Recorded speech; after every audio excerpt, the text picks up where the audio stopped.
vós, Senhor.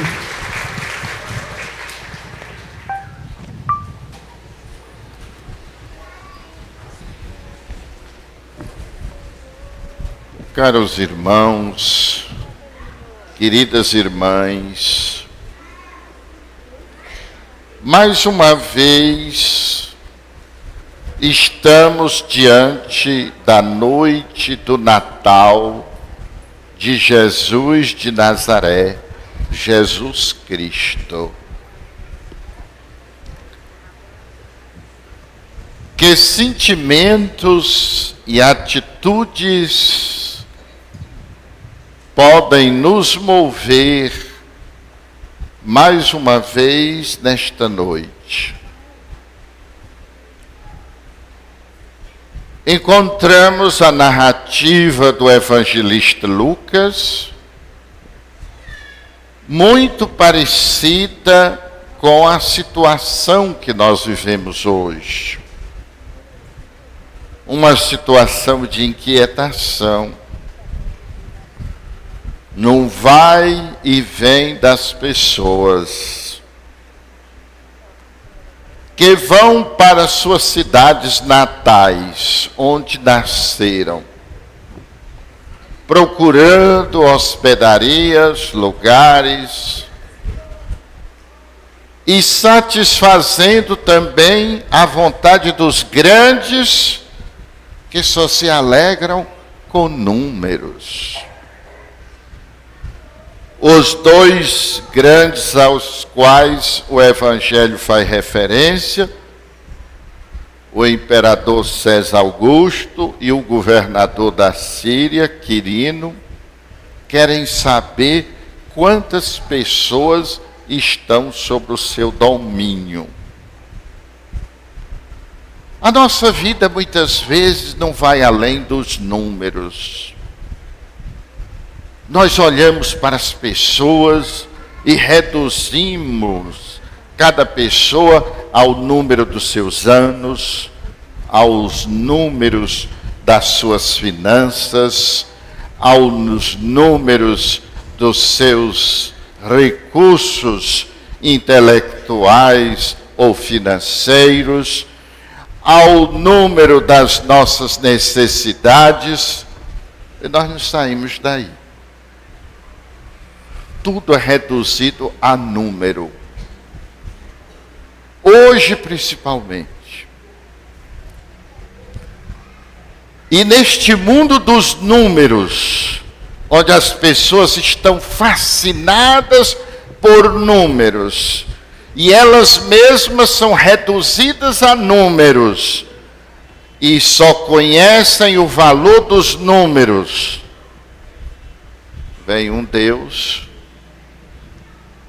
que não traz um número. Ele não é um, ele é único. E ele não vem contar as pessoas.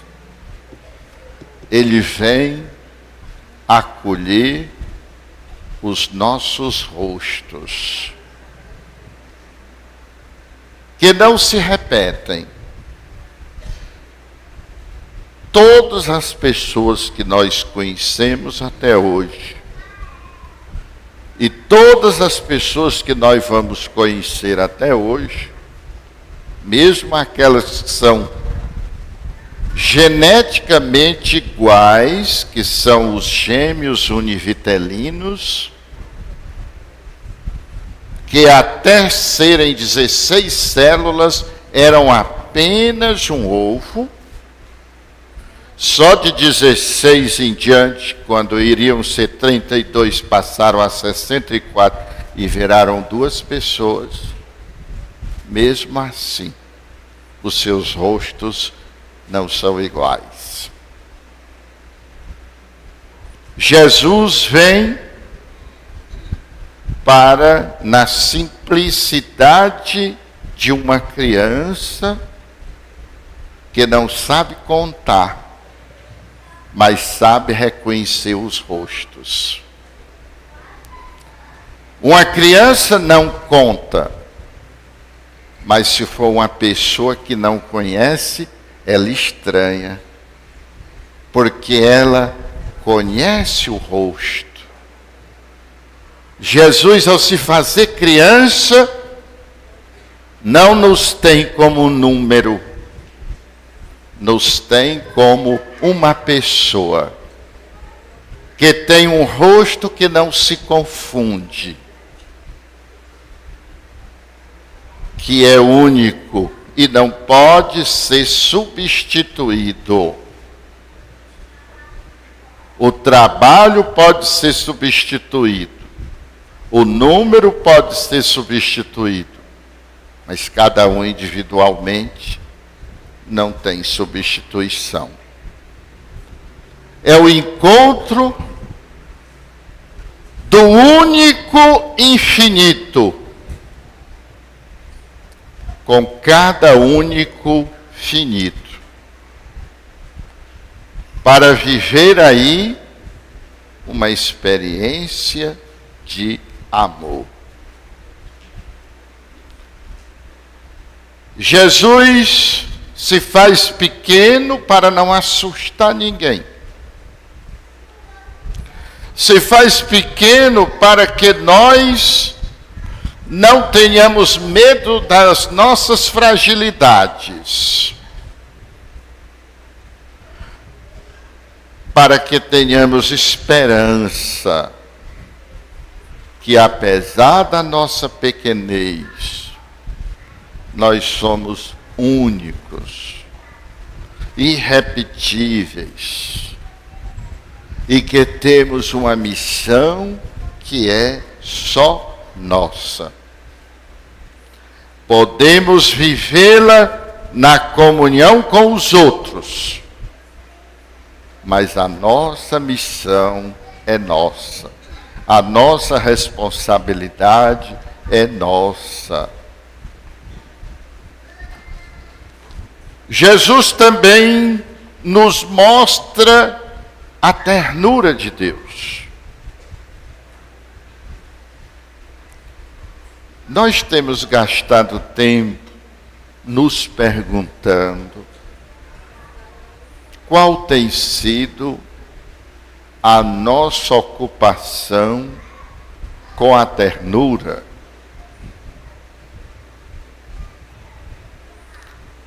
A ternura na vida prática se faz cuidado.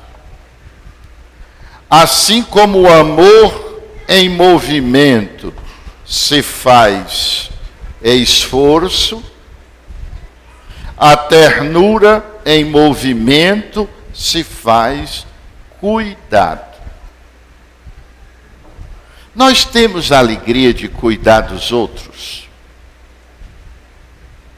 Nós temos a alegria de perceber que a nossa vida torna a vida dos outros mais leve, mais alegre, mais cheia de significado, mais cheia de valor.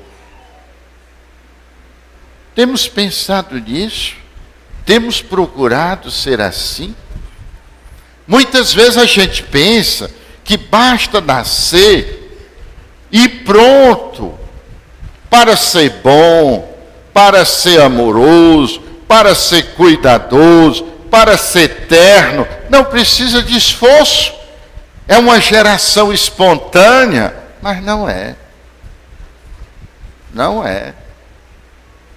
O amor, que é a única possibilidade de realização humana, precisa ser aprendido, praticado e treinado. A ternura, que é o modo como a vida de cada ser ajuda a vida dos outros, também precisa ser treinado. Todos os animais vivem numa cadeia alimentar, que o mais forte se alimenta do mais fraco. O ser humano sai desta cadeia Ele não é alimento para ninguém. Por isso que nós sepultamos os nossos mortos. Porque nós não somos alimento de ninguém. Mas nós podemos ser.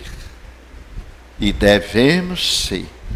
Já que pomos fim à cadeia alimentar, podemos não só não ser alimento para os outros, mas podemos ser instrumento de elevação para os outros.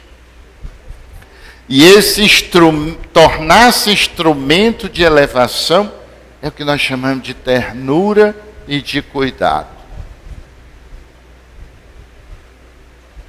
A única vez que nós podemos, do ponto de vista divino, olhar de cima para baixo para alguém, é no momento em que nós nos dispusermos a ajudar os outros.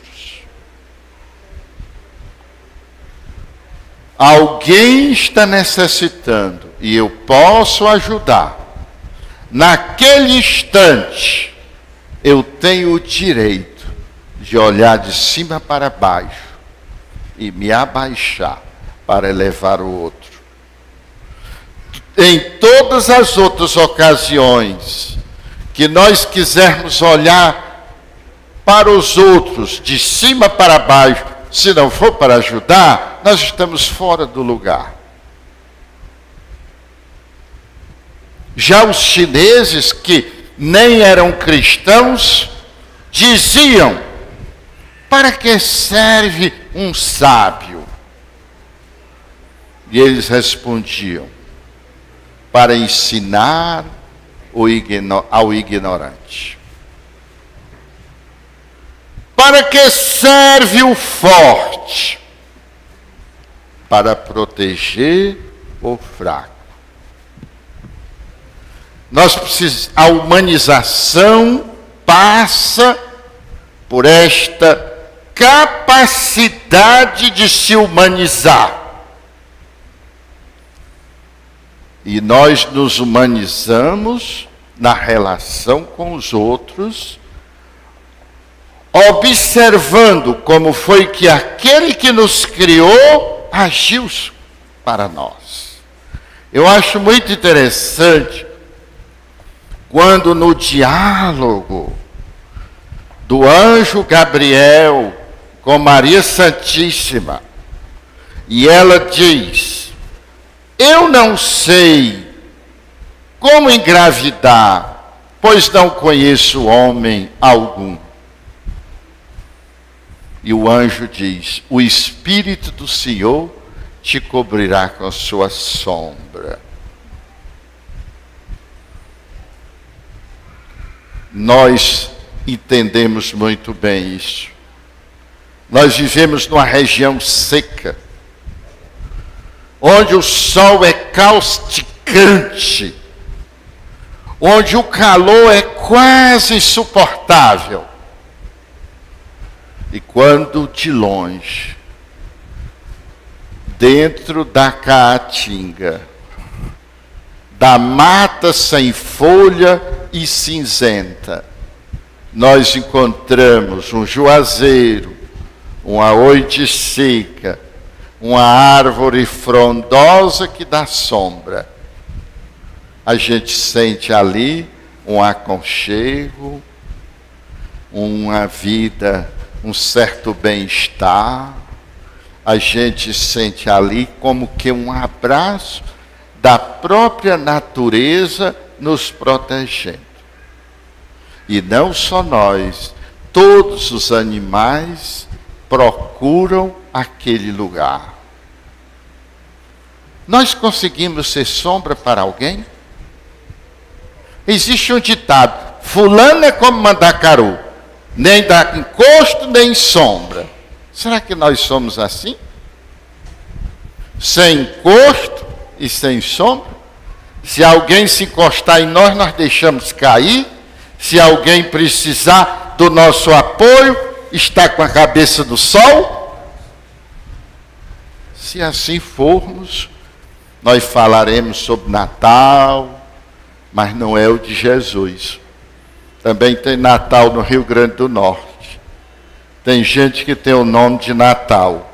Conheci até um frade em Sobral, já morreu. O Natal de Jesus é esta humanização de cada um de nós.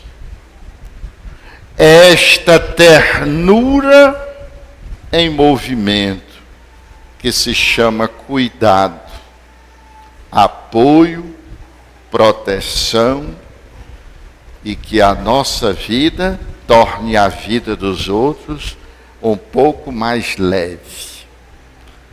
Faça assim, viva assim, e Jesus viverá no seu coração. Louvado seja nosso Senhor Jesus Cristo. Para sempre seja louvado.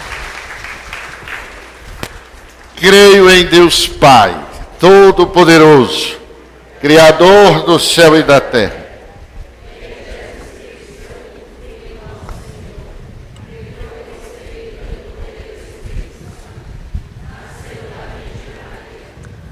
Obrigado.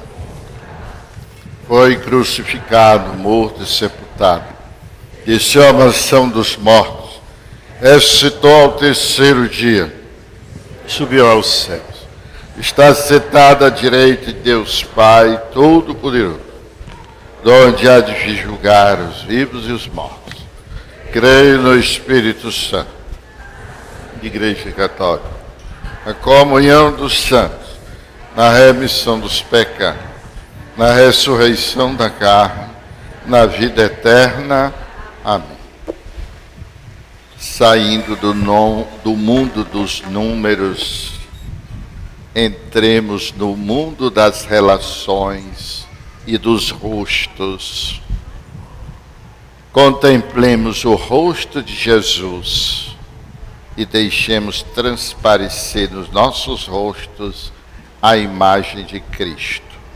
Neste gesto de doação, sejamos nós também presentes uns para os outros. Cantemos.